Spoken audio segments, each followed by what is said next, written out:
News 24 पर operation control all delete लगातार जारी है। ऑपरेशन कंट्रोल ऑल डिलीट से राजस्थान में हड़कंप मचा हुआ है, बड़ा असर हुआ है। खुलासे से सरकारी तंत्र में सनसनी मची हुई है और इसी खुलासे पर बात करने के लिए इस वक्त हमारे साथ राजस्थान के अलवर से सांसद बाबा बालक नाथ जी जुड़ गए हैं। बाबा बालक नाथ जी, स्वागत है आपका। ये ऑपरेशन बहुत बड़ा है बाबा बालक नाथ जी और बहुत चौंकाने वाला है। सर, आपका क्षेत्र, संसदीय क्षेत्र अलवर और उसके कई गांव इस क्राइम में शामिल हैं और बच्चे 15 साल जिनकी उम्र है, जो भारत का भविष्य हैं, वो इसको अंजाम दे रहे हैं। सर, कैसे भनक नहीं है इस बात की? देखिए, आप जो कह रहे हो बिल्कुल सही कह रहे हो। और ये जो मेवात क्षेत्र है हमारे अलवर के अंदर, उसमें काफी ऐसे मामले देखने को मिलते हैं और जिसमें काफी संख्या के अंदर मैं कहता हूं कि ऑनलाइन फ्रॉडिंग जो होती है वो भी उस इलाके के जो मेवात क्षेत्र के लड़के हैं उसमें लिप्त पाए जाते हैं। उसी के साथ साथ में नकली वीजा बनाकर, डुप्लीकेट वीजा बनाकर, अभी पीछे भी एक मामला सामने आया था पिछले साल जिसमें जी देखिए, बाबा बालक नाथ हमारे साथ जुड़े हुए, संपर्क उनसे टूट गया है, लेकिन वो खुद कह रहे हैं कि इस मामले में जी बाबा बालक नाथ जी, अपनी बात पूरी कीजिए। और जिस तरह से आपने जो बात रखी है कि ये बिल्कुल यथार्थ सत्य है कि उस इलाके के अंदर इस तरह से जब से कांग्रेस सरकार आई है तब से अब इन अपराधियों को इतना संरक्षण मिलता है कि ये लोग बेबाक होकर अपने इन गतिविधियों को आगे बढ़ाते हैं। और चाहे गोकशी का मामला हो, चाहे ये अश्लील वीडियो बनाने की बात हो, हर तरह से मैं कहता हूं कि सोशल मीडिया के नेटवर्क के, सोशल मीडिया के उपयोग के साथ साथ में और क्राइम के साथ में आप देखेंगे थोड़ा पीछे कि अभी कुछ दिन पहले वहां पर हमारे पड़ोस में भरतपुर में जी बाबा बालक नाथ भरतपुर का जिक्र कर रहे हैं। न्यूज 24 पर अलवर के सांसद बाबा बालक नाथ हमारे साथ जुड़े हुए हैं। जी बाबा बालक नाथ जी। और साथ में अभी हमारे वहां की सांसद हैं, उनके ऊपर भी हमला होता है। अनेकों ऐसे कार्यक्रम इन लोगों के द्वारा संचालित हैं और ये केवल ये विफलता कांग्रेस सरकार की है जो इस तरह के अपराध पर अंकुश लगाने में बिल्कुल असफल रही है। और इनके जो नेतागण हैं वो ऐसे लोगों को संरक्षण देते हैं और तभी जाकर ये लोग ऐसे कार्य करते हैं। आप अलवर का रिकॉर्ड उठाएंगे तो सबसे ज्यादा युवा जो है मेवात क्षेत्र के इन कार्यों के अंदर लिप्त पाए जाएंगे और बड़ी संख्या में ऐसी रिपोर्टें, ऐसी FIR, ऐसी एप्लीकेशन थाने में पेंडिंग पड़ी है जिसके ऊपर कोई भी कार्य आगे नहीं बढ़ा है। लेकिन बालक नाथ जी, ये क्षेत्र तो आपके अंतर्गत आता है, राइट? बिल्कुल। तो फिर एक्शन अब तक क्या हुआ है? बड़ी जिम्मेदारी तो आपकी बनती है क्षेत्र की, किस क्षेत्र को महफूज रखा जाए और ऐसा क्राइम हो रहा है इसको रोका जाए। बिल्कुल बराबर रूप से हम जिला कलेक्टर है, SP है या प्रदेश सरकार है, हम बराबर उसको इस बात के लिए अवगत भी कराते हैं और उनको दबाव भी देते हैं। लेकिन कहीं भी, क्योंकि इस समय पर जो राजस्थान सरकार की स्थिति है वो विधायकों के अधीन है, वहां मुख्यमंत्री से बढ़कर विधायक हैं और विधायकों का पूरा बोलबाला है। वो अपने तरीके से पूरे राजस्थान को चला रहे हैं। जिस प्रकार से वहां पर राजनीति में अस्थिरता है, सरकार में अस्थिरता है, उसके चलते ऐसे अपराधों में बढ़ोतरी हो रही है। यहाँ पर जो हम विपक्ष के सांसद हैं, हम लोगों की बिल्कुल सुनाई नहीं होती है, बिल्कुल कोई बात को गौर नहीं की जाती है। हम तो केवल ये चाहते हैं कि समाज के अंदर एक स्थिरता स्थापित हो, समाज में बुराइयों का नाश हो और समाज में जो ऐसे लोग जो समाज की अच्छी व्यवस्था को, सामाजिक व्यवस्था को बिगाड़ने का काम करते हैं, उन पर तुरंत प्रभाव से अंकुश लगे, उनको कड़ी से कड़ी सजा मिले। लेकिन ये लोग बिल्कुल भी इन चीजों पर ध्यान नहीं देते हैं और केवल सिर्फ ये कांग्रेस की विफलता के कारण है, क्योंकि अपराधी तभी उसको हौसला मिलता है जब उसको सत्ता संरक्षण देती है। नहीं बाबा बालक नाथ जी, ऐसा हो सकता है कि विपक्ष ने कोई मुद्दा उठाया हो, उठाया ना हो और उस पर एक्शन ना हुआ हो, लेकिन इस मामले को आप सोचिए कि आपने कितने बड़े लेवल पर उठाया, कितनी गंभीरता से उठाया। अगर आप उठाते तो ऐसा नहीं था कि एक्शन नहीं होता। लेकिन कोविड के कारण लोकसभा भी नहीं चल पा रही है पिछले 1 साल से, आप देख रहे हैं। हमें भी वहां शून्यकाल बहुत सीमित रूप से मिलता है। पिछले साल तो बहुत, पिछले लोकसभा के समय पर बहुत कम मिला, उससे पहले भी बहुत कम मिला। तो ऐसे मुद्दे शून्यकाल के अंदर उठाए जाते हैं बारंबार, हमारे विधानसभा में हमारे विधायकगण भी उठाते हैं। हम हर तरह से प्रयास करके कि ताकि ऐसे अपराधों पर नहीं, ठीक है, कोविड छोड़ दीजिए, लेकिन अब देखिए, बाबा बालक नाथ जी इस वक्त हमारे साथ जुड़े हुए थे। उन्होंने कहा कि उनके संज्ञान में है ये पूरा मामला। वो सारा ठिकरा सरकार पर फोड़ रहे हैं कि ऐसा नहीं है कि हमने कंप्लेन नहीं की, हमने कंप्लेन की लेकिन सुनवाई नहीं हो रही है, ये कहना है बीजेपी सांसद का। तो न्यूज 24 का खुलासा लगातार जारी है। ऑपरेशन कंट्रोल ऑल डिलीट का असली और सबसे बड़ा खुलासा तो अब होने वाला है। यह इस वक्त की सबसे बड़ी खबर है। हम आपको वो खुलासा दिखाने वाले हैं जो साबित करता है कि जिसके नाम पर ऑनलाइन ब्लैकमेलिंग का गेम हो रहा है, यह पूरा खेल खेला जा रहा है, यह जो पूरा तंत्र बिछाया गया है, खेल में वही नहीं है जिसका जिक्र लगातार किया जा रहा है। लेकिन जल्दी से एक बार फिर अब तक हुए खुलासे का रिकैप जान लेते हैं, इसीलिए क्योंकि कुछ नए दर्शक इस वक्त हमारे साथ जुड़े हुए हैं। इसके लिए मुझे सऊद के पास जाना होगा। Saud, over to you. जी, तो वीडियो कॉल के जरिए अपने जाल में फंसाने वाले गिरोह का गढ़ राजस्थान और हरियाणा के 50 गांवों में चल रहा है और यहां के गांवों में सैकड़ों लोग इस गंदे धंधे में लगे हुए हैं। ये रैकेट भले ही 2 राज्यों से ऑपरेट किया जा रहा है, लेकिन इसका शिकार देश भर में लोगों को बनाया जा रहा है। दिल्ली, तमिलनाडु, गुजरात, उत्तर प्रदेश, उत्तराखंड और राजस्थान के तमाम लोगों को ये ब्लैकमेलर आसानी से अपना शिकार बना रहे हैं। तो अब आपको ऑपरेशन कंट्रोल ऑल डिलीट का सबसे बड़ा खुलासा दिखाने जा रहे हैं, जिसका आप सभी इंतजार कर रहे हैं सुबह 10 बजे से। असल में सबसे बड़ा और सबसे असली खुलासा यही है और यह ब्रेकिंग न्यूज आपकी टीवी स्क्रीन पर। लड़की के नाम पर, लड़की के साथ वीडियो कॉलिंग के नाम पर जो ब्लैकमेलिंग गैंग ऑपरेट कर रहा है, दरअसल उसमें कोई लड़की है ही नहीं। लड़की का जिक्र हर बार हो रहा है, लड़की दिखाई दे रही है, लड़की की आवाज है, लेकिन लड़की है ही नहीं असल मायनों में। व्हाट्सएप वीडियो कॉल पर जिस लड़की का अश्लील वीडियो प्ले होता है वो इस गैंग का हिस्सा है ही नहीं। इसका कहीं पर भी दूर दूर तक हिस्सा नहीं है, बल्कि वो इंटरनेट से उठाया हुआ एक वीडियो होता है और वीडियो के पीछे जो आवाज आती है वो गांव के ही बच्चों की होती है। बच्चों को ब्लैकमेलिंग के लिए ट्रेंड किया जाता है। वो लड़कियों की आवाज निकालते हैं, वो ब्लैकमेल करते हैं। लड़की है ही नहीं, लेकिन इसके पीछे आप देख रहे हैं कि मासूम देश का भविष्य जिनको ट्रेंड किया गया है।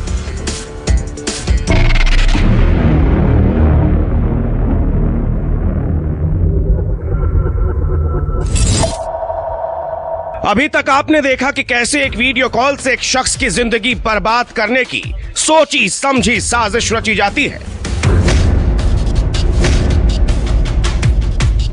फेसबुक से शुरू होकर व्हाट्सएप वीडियो कॉल और फिर ब्लैकमेलिंग का ये पूरा खेल कैसे चलता है, ये तो आपने देख लिया। लेकिन अब जो खुलासा होने जा रहा है उसे देखकर आपकी आंखें फटी रह जाएंगी, दिमाग सन्न हो जाएगा। असल में खुलासा यही है। सबसे बड़ा खुलासा, सबसे हैरत अंगेज खुलासा, सबसे चौंकाने वाला खुलासा, ऐसा खुलासा जिस पर यकीन करना मुश्किल हो जाएगा।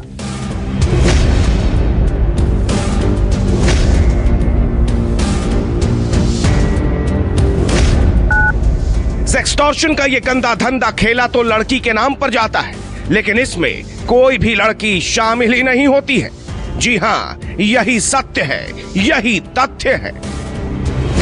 अब ऐसा होता कैसे है, ये पूरा खेल हम आपको समझाएंगे। हेलो,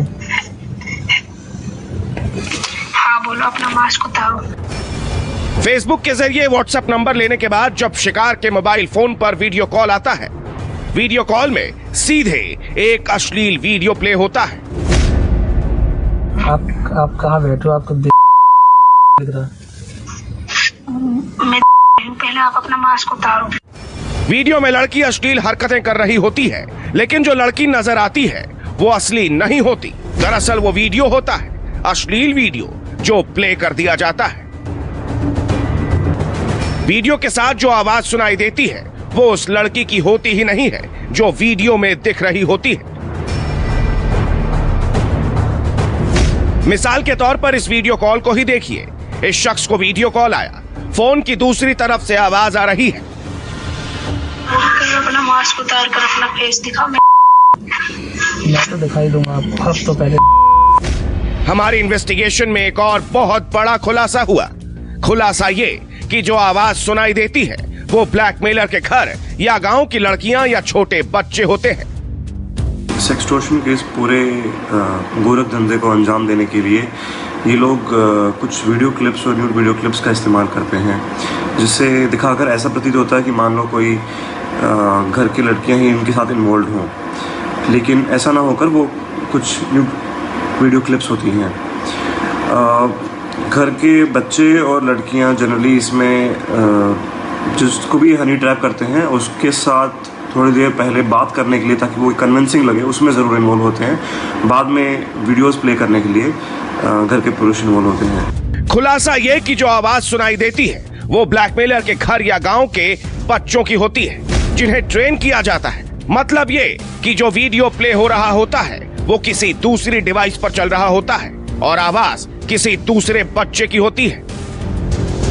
जब वो वीडियो पे आते हैं तो अचानक से जो फ्रॉडस्टर हमने नोटिस किए हैं, जो ये फ्रॉड का तरीका जो हमने नोटिस किया, उसमें अचानक से एक आपत्तिजनक पॉर्न क्लिप वो चला देते हैं। तो सामने वाला व्यक्ति जब तक समझता है इसको और बंद करता है, तब तक वो स्क्रीन को रिकॉर्ड करके एक वीडियो बना लेते हैं, जिसमें कि जो टारगेट है उनका वो दिख रहा होता है और साथ में एक पॉर्न क्लिप का इंसर्ट में वीडियो दिख रहा होता है। इसको बनाने के बाद फिर वो संपर्क करते हैं उसी व्यक्ति को और कहते हैं कि पैसे दो, नहीं तो हम इसको शेयर कर देंगे सोशल मीडिया पे। इसी खतरनाक खेल में लोग फंस जाते हैं, अपना चेहरा दिखा देते हैं। चेहरा दिखते ही वीडियो कॉल कट जाता है। चंद मिनटों में ही ब्लैकमेलिंग के लिए उसका मॉर्फ किया हुआ वीडियो उसके व्हाट्सएप पर आता है और फिर यहीं से शुरू होता है सेक्सटॉर्शन का गंदा गेम। हमने जब एक गुनहगार का स्टिंग ऑपरेशन किया तो उसने भी ये बात कबूल की कि वीडियो कॉल पर या ब्लैकमेलिंग के लिए जो कॉल आती है वो दरअसल ट्रेन किए गए बच्चों की होती है। ज़्यादातर जो इसमें क्राइम कर रहे हैं इस तरह के वो 18 से 20, 22, 24 साल के बच्चे हैं, जिनको एजुकेशनल बैकग्राउंड भी देखें तो ज़्यादा पढ़ाई नहीं की है, लेकिन वो इसमें उन्होंने महारत हासिल कर ली है। एक कोई बच्चा है जो सीख के आता है दूसरे गांव से और वो अपने गांव में आके वो देखता है कि इस तरीके से इतनी जल्दी उसने 1 साल में वो करोड़ों रुपए तक कमा रहा है, तो वो जानने की कोशिश करता है कि तुम कैसे कमा रहे हो। ये अपने घर में एक तरह के ट्यूशन सेंटर्स चला रहे हैं, जहाँ पर यंग बच्चे उनके पास सीखने को आते हैं इस मोडस ऑपरेंडी को, और फिर वो इस तरीके से वो भी अपना काम शुरू कर देते हैं। जी हाँ, पूरे के पूरे गांव में फैला ये नेक्सस ऐसे ही चलता है। गांव के मासूम बच्चों को ब्लैकमेलिंग के लिए तैयार किया जाता है। आवाज को मॉड्यूलेट करके उनसे वसूली का ये गंदा धंधा करवाया जाता है। नोट के लिए, पैसों से अपनी जिंदगी बनाने के लिए किसी दूसरी जिंदगी से खेला जाता है। कैमरामैन कलिकांत झा के साथ राहुल प्रकाश, न्यूज़ 24।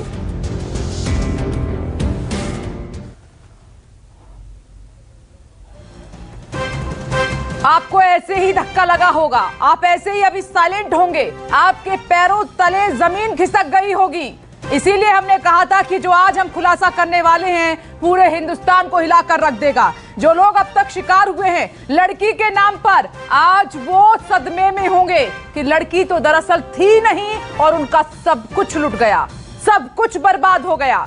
ऐसी कंडीशन में पहुंच गए जहां पर उनको शर्मसार होना पड़ा, शर्मसार होना पड़ा। लड़की है ही नहीं, ये मासूम है जिनको ट्रेंड किया गया है गांव में। इनकी उम्र 14-15 साल है। वो लड़की की आवाज निकालकर लोगों को ठग रहे हैं, जाल में फंसा रहे हैं। आप सोचिए कितना बड़ा क्राइम है, लेकिन अभी तक इसको हीनियस क्राइम की श्रेणी में नहीं लिया गया है। रेखा जी, आपने बिल्कुल सही कहा, बहुत ही ये सीरियस ऑफेंसेस हैं, इनको सीरियसली लेना चाहिए। और हमारे देश के अंदर एक बहुत पुख्ता कानून है, इंफॉर्मेशन टेक्नोलॉजी एक्ट सन 2000 के अंदर जो बना है, उसके तहत कोई वजह नहीं है कि इन क्राइम्स को हीनियस क्राइम्स की श्रेणी में ना लिया जाए। इंडियन पीनल कोड के तहत जो क्राइम्स को डिस्क्राइब किया गया है कि जो भी ऑफेंसेस जो शरीर के खिलाफ होते हैं उनको हीनियस क्राइम्स के अंदर, जहाँ पे जान माल का खतरा होता है या किसी जान के साथ खेला जाता है, वो हीनियस क्राइम्स को माना जाता है। तो उसी तरीके से मेरा ये ओपिनियन है कि ये जो साइबर क्राइम्स जो करे जाते हैं ये आपकी शरीर के साथ भी खिलवाड़ करते हैं, आपकी दिल और दिमाग के साथ खिलवाड़ करते हैं, और इनका जो डैमेज होता है वो बहुत लॉन्ग टर्म होता है। जो हमारे साथ इस पैनल के अंदर मनोवैज्ञानिक जोड़े हुए हैं वो इसके ऊपर बहुत अच्छी तरह से बात कर पाएंगे। और पहले भी उन्होंने बताया था कि आईटी एक्ट के तहत मैडम 1 मिनट में रोकना चाहूंगी माफी के साथ, क्योंकि भरतपुर के एसपी इंस्पेक्टर देवेंद्र जी हमारे साथ मौजूद हैं बातचीत करने के लिए। सर, ये हिंदुस्तान हिल गया इस खुलासे के बाद। राजस्थान के ग्रामीण इलाके जहां पर ये क्राइम हो रहा है, कैसे 15 साल के बच्चे और लड़की के नाम पर खेल हो रहा है, लड़की है भी नहीं इसके पीछे, पुलिस के होते हुए सब कुछ। हेलो, यस सर, आपको मेरी आवाज मिल रही है सर? हाँ, आवाज आ गई, बिल्कुल मैं बताता हूँ मैम। इसमें जो है ये सबसे बड़ी प्रॉब्लम तो क्या टेलीकॉम कंपनीज की प्रॉब्लम है कि वो सिम दे देती हैं इनको, और सिम उन्होंने वेरीफाई नहीं करवाई। हमने उनसे भी कई मरतबा बात की कि आपकी जो एरिया की जो सिम है एक्चुअली ये बंगाल और असम की सिम परचेज करके यहाँ लाते हैं, जो हमारे मॉनिटरिंग में नहीं आ पाती। और दूसरा, उनसे जो है ये अकाउंट ओपन करते हैं, उनसे ये ऑपरेट करते हैं और ऑनलाइन चलते हैं, जिसकी वजह से हमारे जो साधन गैजेट्स हमारे पास दिए हुए हैं उन गैजेट्स की ये पकड़ में नहीं आ पाते। और तीसरा, ये क्या करते हैं कि जो भी किसी से वीडियो चैट करते हैं उसकी फोटो लेके देन अपनी तरफ से क्लिप जोड़ के एक छोटी सी वीडियो बना लेते हैं। तो वो वीडियो बिल्कुल फर्जी है, सामने वाले को घबराना नहीं चाहिए, लेकिन ये क्या करते हैं उस आदमी को उस पर डराते हैं, धमकाते हैं और ये ब्लैकमेलिंग करते हैं, जो कि सरासर मतलब सामने वाला घबरा कर ज्यादा इसमें इन्वॉल्व हो जाता है। अदरवाइज कहीं भी उसका कोई प्रूफ नहीं है कि वो आदमी पर्टिकुलर आदमी ये जो बनाई है ये उसी की क्लिप है। सर, पुलिस के लिए मुश्किल क्या आ रही है? मुश्किल ये आ रही है कि जो मोबाइल जो है वो सिम है वो ऑपरेट हो रही है गुजरात और अपने क्या कहते हैं असम और बंगाल के नाम पे, वहां से बल्क में परचेज करके लाते हैं जी। अब जब हम आदमी की लोकेशन निकालते हैं, आईडी लेते हैं, तो आईडी बोलती है उसकी बंगाल की और ऑपरेट हो रहा है वो यहाँ पर। उस आदमी को इतनी भीड़ में पहचान पाना बड़ा मुश्किल हो जाता है। वो हमने तरीके निकाले हैं, डिवाइड किए हैं और लोकल टीम हमने उतारी है, साइबर टीम को एक्टिवेट किया है और हमने जितनी बाहर की जो पुलिस आई है उनको मुलजिम पकड़ा के भी दिए हैं। और इसमें हमारे लेवल पे भी हम प्रयास कर रहे हैं कि इसको जो है जड़ से खत्म किया जा सके। अलवर भरतपुर, सर ये अलवर तो आपके अंडर में है, वहां पर अगर आप टीम के साथ चले जाएंगे, घर घर में ये सब चल रहा है। हमने ये इन्वेस्टिगेशन बहुत लंबी की है, हर घर में ये तंत्र है जिसमें बच्चे भी शामिल हैं। मैडम, ये कोई कॉटेज इंडस्ट्री नहीं है कि घर घर में चल रही है, जंगलों में जाके बैठ के काम करते हैं, मोबाइल की कनेक्टिविटी जहाँ आती है पहाड़ के ऊपर बैठते हैं। और दूसरा इसमें मैं ये कहूंगा कि इसमें मेवात का बेल्ट जो है अकेला मेरा नहीं है, भरतपुर भी है, अलवर भी है और हरियाणा का मेवात भी है, जिसपे राष्ट्रीय स्तर पे एमएचए की तरफ से भी मॉनिटरिंग हो रही है। और चूंकि इंडिविजुअल आदमी के पहचान नहीं है हमारे पास, पहचान 2 मिनट उठाना है उसको, तो उसको आइडेंटिफाई करने की सबसे प्रॉब्लम आती है।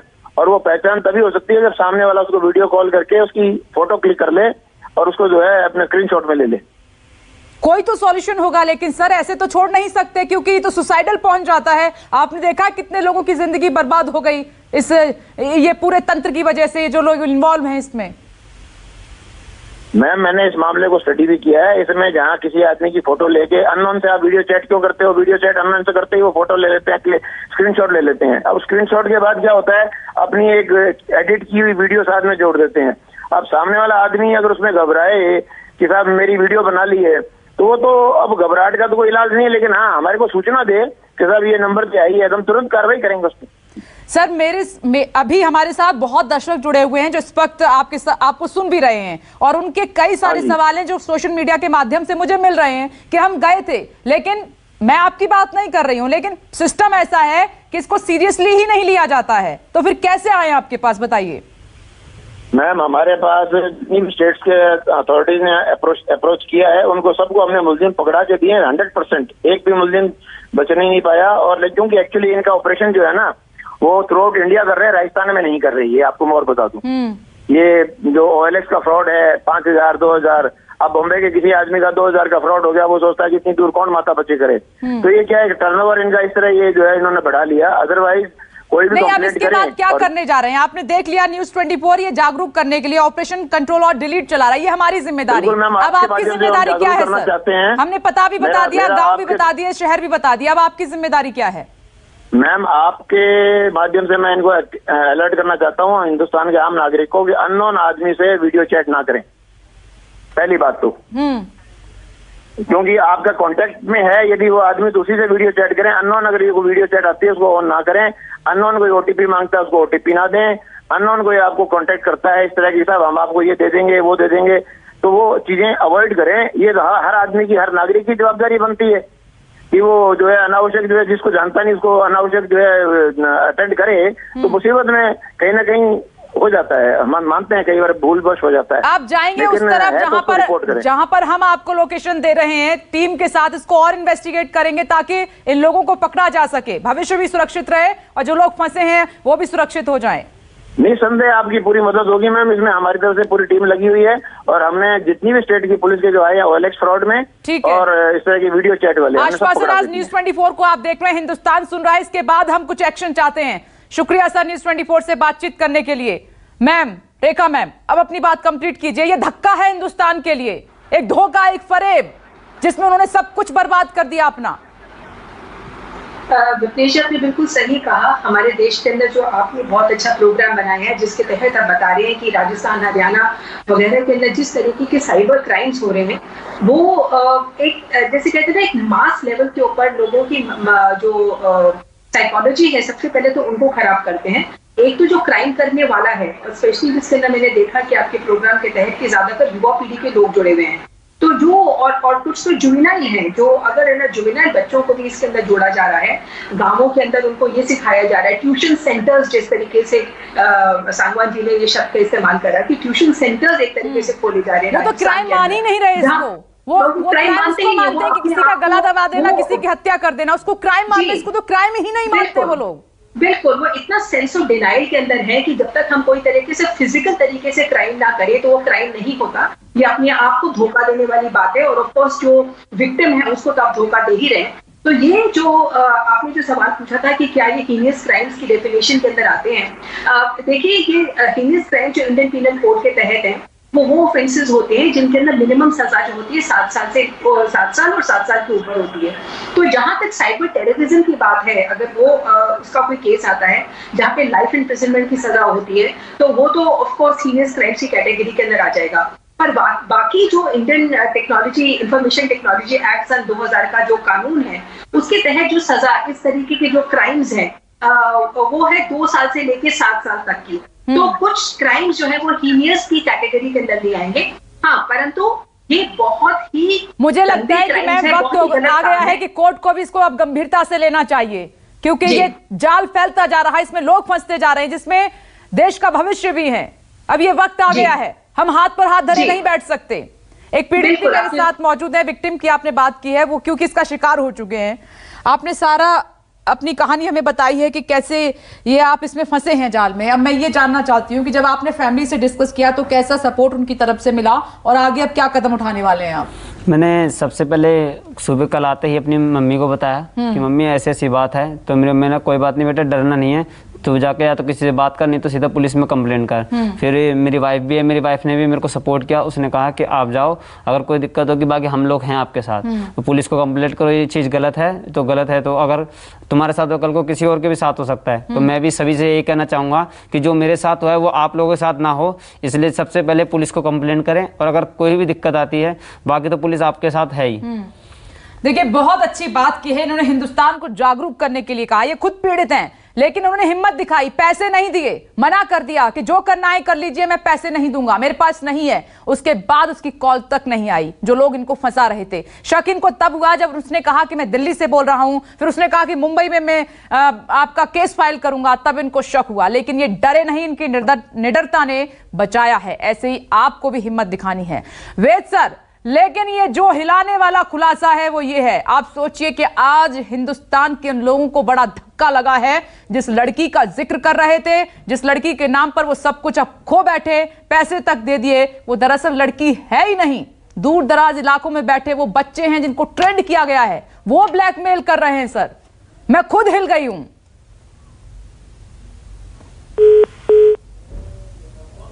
वेद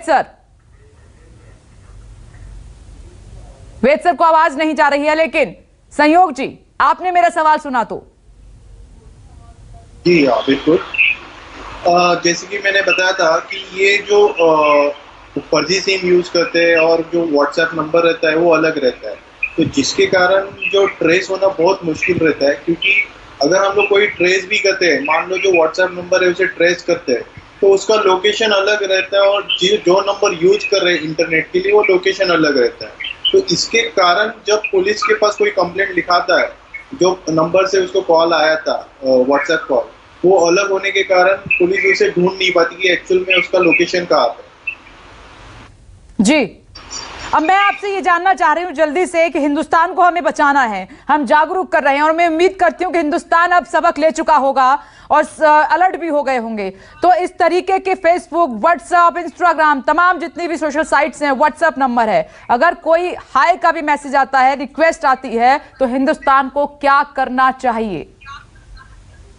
देखो, अगर आप फेसबुक यूज करते रहेंगे या व्हाट्सएप यूज करते रहेंगे तो हर जगह आपकी प्राइवेसी सेटिंग्स दी देती है, जो भी सोशल मीडिया प्लेटफॉर्म यूज कर रहे हैं। तो अगर आप वो प्राइवेसी सेटिंग आपकी स्ट्रांग कर देते, कोई भी आपको रिक्वेस्ट अननोन आपके फ्रेंड्स नहीं देखा, मतलब जैसे कि आपके सोशल प्रोफाइल में अगर कोई भी जाता है तो आपके दोस्त देख सकता है, तो आप वो सारी रेस्ट्रिक्शन सेट कर दो ताकि कोई भी आपकी प्रोफाइल पे आता है तो आपके दोस्त नहीं देख सकता है, आपकी प्रोफाइल की फोटोज डाउनलोड नहीं कर सकता है।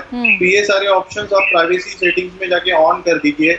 उसी तरह व्हाट्सएप पे भी अगर कोई आपको अननोन रिक्वेस्ट आती है या आपके कॉन्टेक्ट लिस्ट में नहीं है, आप पहले उसे जांचो, पहले समझो कि कौन है, और अगर आपके पहचान का नहीं है तो उसे आप रिपोर्ट कर दो और ब्लॉक कर दो। और वीडियो कॉल एक्सेप्ट बिल्कुल ना करो। इंसिडेंट होते करेक्ट, तो ये इंसिडेंट उनके साथ नहीं होने के लिए। और ये जो कॉलिंग होता है, बेसिकली ये कोई स्क्रीन पे एक वीडियो प्ले किया जाता है और बैकग्राउंड में भी कोई भी ऑडियो रिकॉर्ड रहता है बच्चे का, वो उसे प्ले किया जाता है और उस तरह से फिर जैसे ही वो सामने वाला पर्सन आपकी मतलब जैसे आप आपके खुद के कपड़े निकालते हैं तो ऑटोमेटिकली वो स्क्रीन रिकॉर्डिंग कर लेते हैं और उतना वो जो सेशन है फिर वो अब्यूजिंग करना स्टार्ट कर देते हैं। उस एक्सटॉर्शन जो केसेस है, जैसे कि सामने तो लड़की है ही नहीं सर, सामने तो लड़की है ही नहीं, वो तो वीडियो प्ले किया गया है, स्क्रीन पे वीडियो प्ले किया जी। और इसका क्या करें सर, डीप फेक तकनीक का? इसको तो नॉर्मली लोग समझ ही नहीं पाते हैं। करेक्ट नॉर्मल बात है, बिकॉज आपके साथ तुरंत डायरेक्टली कोई लड़की बात तो ये आपको अच्छा लगता है, और जो इसके शिकार होते हैं जो सर, मैं आपकी वॉइस ठीक कराती हूँ, ब्रेक हो रही है क्योंकि इंपॉर्टेंट जानकारी हम सही से सुनना चाहते हैं। लेकिन वेद सर, मेरा सवाल आपसे ये है कि सर मैं खुद हिल गई हूं जब मुझे पता चला, और सर थोड़ी देर पहले आप लड़की का जिक्र कर रहे थे, लेकिन कोई लड़की नहीं है। आज उन लोगों के पैरों से जमीन खिसक गई होगी जो इसमें फंसे और अपना सब कुछ डुबा कर बैठ गए हैं। मैंने आपको पहले बताया था कि मेरे बहुत सारे जानकार ऐसे हैं जिस तरह से उनको चीट किया गया है। अभी मैं आपके चैनल पर पुलिस को निकम्मा बताया जा रहा था, अदालतों को हमेशा कोसा जाता है कि सालों साल चलते हैं, पर कक्कड़ जी भी इस देश के नागरिक है, उनकी भी जिम्मेदारी है कि आए और कानून को बदलें। इसमें रेखा मैडम बैठी हुई बता सकती है कि पुलिस सो मोटो एक्शन नहीं ले सकती। पुलिस चाहे तो तुरंत मुकदमा दर्ज करके इनको अरेस्ट करके सालों साल जेल नहीं रह सकती। अभी आपने एसपी अलवर जो मैडम बोल रही थी और एसपी भरतपुर का आपने स्टेटमेंट सुना था, वो फर्स्ट ऑफेंडर एक्ट है या कोई रिपोर्टेड क्राइम नहीं है तो पुलिस उसके अंदर कोई एफआईआर दर्ज नहीं कर सकती। उसके अलावा आपने देखा कि ट्विटर के खिलाफ हिंदुस्तान पूरा लड़ रहा है आज की डेट में। कक्कड़ साहब को पता है, पहले कानून की स्थिति को समझे। पुलिस और अदालत और हमारी आर्मी को निकम्मा कहने वाले बहुत लोग हैं, पर इस सिस्टम में सुधार करने के लिए आपने बहुत बढ़िया कदम उठाया है विपिनेश। मैं आपकी चैनल की और आपकी और तमाम आपकी टीम की बहुत तारीफ करता हूं कि आपने इतने ज्वलंत मुद्दे को उठाया है कि लोग समझेंगे और जानेंगे। अवेयरनेस की जरूरत है। सर, मैं सैल्यूट करती हूं आज फिर, जब भी आप मेरे साथ जुड़ते हैं मैं हमेशा कहती हूं कि मैं उन ऑफिसर्स को, उन जवानों को, सैल्यूट करता है। लेकिन यहाँ पर सवाल उन लोगों का है। अभी मेरे पास ट्विटर पर एक सवाल आया, सवाल नहीं, उन्होंने अपना दर्द बयां किया। उन्होंने कहा कि मेरे भाई के साथ ऐसा हुआ और हम थाने पहुंचे लेकिन पुलिस ने हमें सीरियसली नहीं लिया, हमारी प्राइवेसी का ख्याल तक नहीं रखा। अब ऐसे में कैसे पहुंचे आप तक सर, बताइए। ऐसे भी आपके सिस्टम में लोग हैं। बिल्कुल है। मैं आपको बताऊं कि हिंदुस्तान के अंदर कुछ थानों के अंदर तो कंप्यूटर इंटरनेट तक नहीं है। आप इस देश को सुधारने की बात करते हैं, ऑनलाइन क्राइम को टैकल करने की बात करते हैं, सिस्टम तक नहीं है। तो इसमें मेरी और कक्कड़ साहब की और रेखा अग्रवाल सभी की जिम्मेदारी है कि अवेयर कराया जाए, पुलिस वालों को भी ट्रेंड करा जाए। पुलिस में कोई ऐसा भर्ती होकर नहीं आते कि विदेश से, अमेरिका, कैलिफोर्निया से ट्रेंड होकर आते हैं। ये आम लड़के होते हैं जो यूनिवर्सिटी से, स्कूलों से पढ़कर जाते हैं और उनको जानकारी दी जानी चाहिए। मैं इस बात से इनकार नहीं करता कि पूरे पुलिस वाले साइबर क्राइम के एक्सपर्ट बैठे हुए हैं, बिल्कुल एक लेमैन है, उनको ट्रेडिशनल क्राइम की अच्छी इन्वेस्टिगेशन आती है, परंतु ये नए तरह का क्राइम है, इसको समझने में टाइम लगेगा और इसको टैकल हो जाएगा। ऐसा नहीं है कि ऐसा क्राइम टैकल नहीं हो पाएगा। इससे पहले बड़े-बड़े हिंदुस्तान को बचाना है, ये मैं 10 बजे से जो शो कर रही हूँ वो इसीलिए कर रही हूँ कि पुलिस, हिंदुस्तान के साथ साथ पुलिस भी जागरूक हो और इस दिशा में काम किया जाए, ताकि हमें उन लोगों को बचाना है जो फंस रहे हैं, उन लोगों को अरेस्ट करना है जो इसके लिए जिम्मेदार हैं और भविष्य को भी दांव पर लगा रहे हैं। जी कपिल जी। एग्जैक्टली। देखिए, मैं दो चीजें बोलना चाहूंगा। हेलो। यस सर, बोलिए। हाँ जी, मैं दो चीजें, मैं वेद भूषण जी को ये भी बताना चाहूंगा। एज ए साइकोलॉजिस्ट 2014-15 में मैंने एक PIL फाइल करी थी ऑन पुलिस रिफॉर्म्स, जहां पे मैंने 25 कंट्रीज की all over the world policing के ऊपर रिसर्च करी है। खैर, वो बात अलग है। अब मैं मेन मुद्दे पे आता हूं। अभी आपने SP को सुना, हर आदमी लोगों के ऊपर डाल रहा है कि आपको अलर्ट रहना चाहिए, आपको अवेयर रहना चाहिए, आपको ये करना चाहिए, आपको वो करना चाहिए। न्यूज़ 24 चैनल, न्यूज़ चैनल गांव तक पहुंच गया है। आपके घर पे मालूम है, एक्शन नहीं ले सकती। SP आप देखिए, SP क्या कहते हैं, वो तो पहाड़ियों में चले जाते हैं। अरे वो कहीं ना कहीं रहते होंगे ना, आपके लिए पुलिस ने कमी है, कानून में बदलाव कराइए।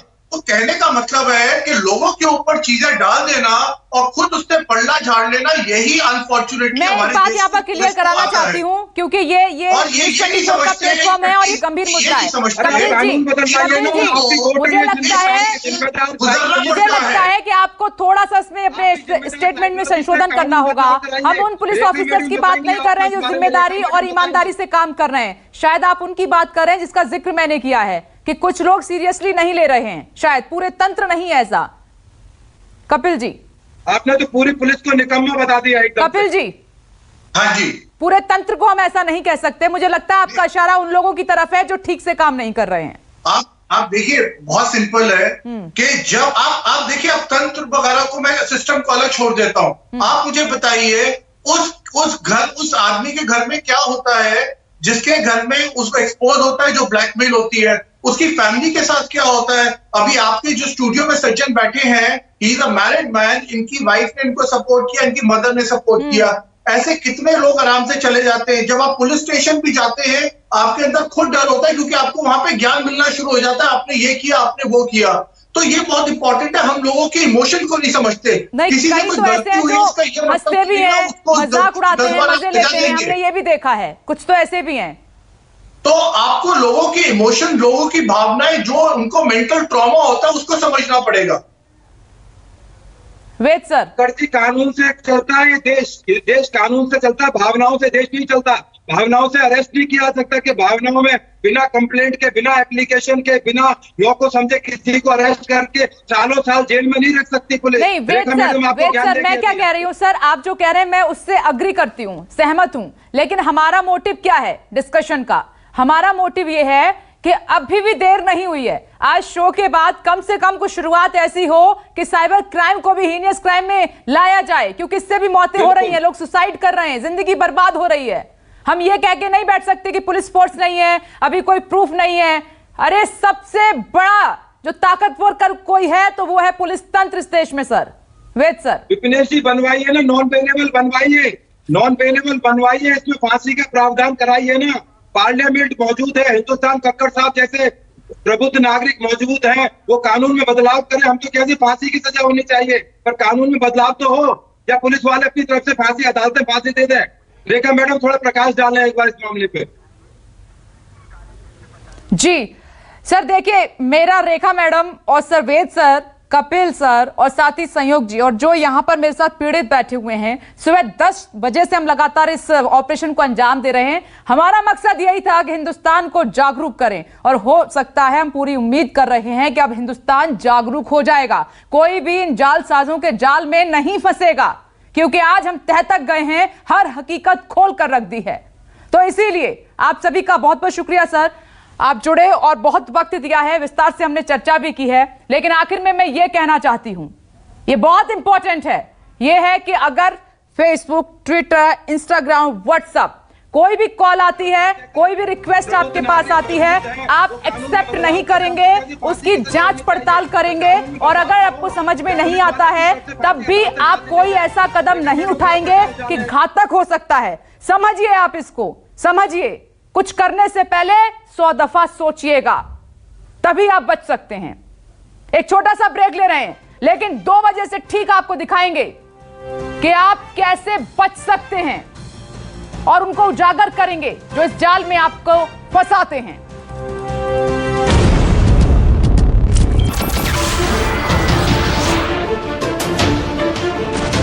नमस्कार, मैं हूं मानक गुप्ता। अगर आपको हमारा ये वीडियो पसंद आया हो तो इसे लाइक और शेयर जरूर करें और हां, हमें सब्सक्राइब और फॉलो करना ना भूलें ताकि आप देश और दुनिया की कोई खबर मिस ना करें। तो जुड़े रहिए हमारे साथ और देखते रहिए न्यूज़ 24।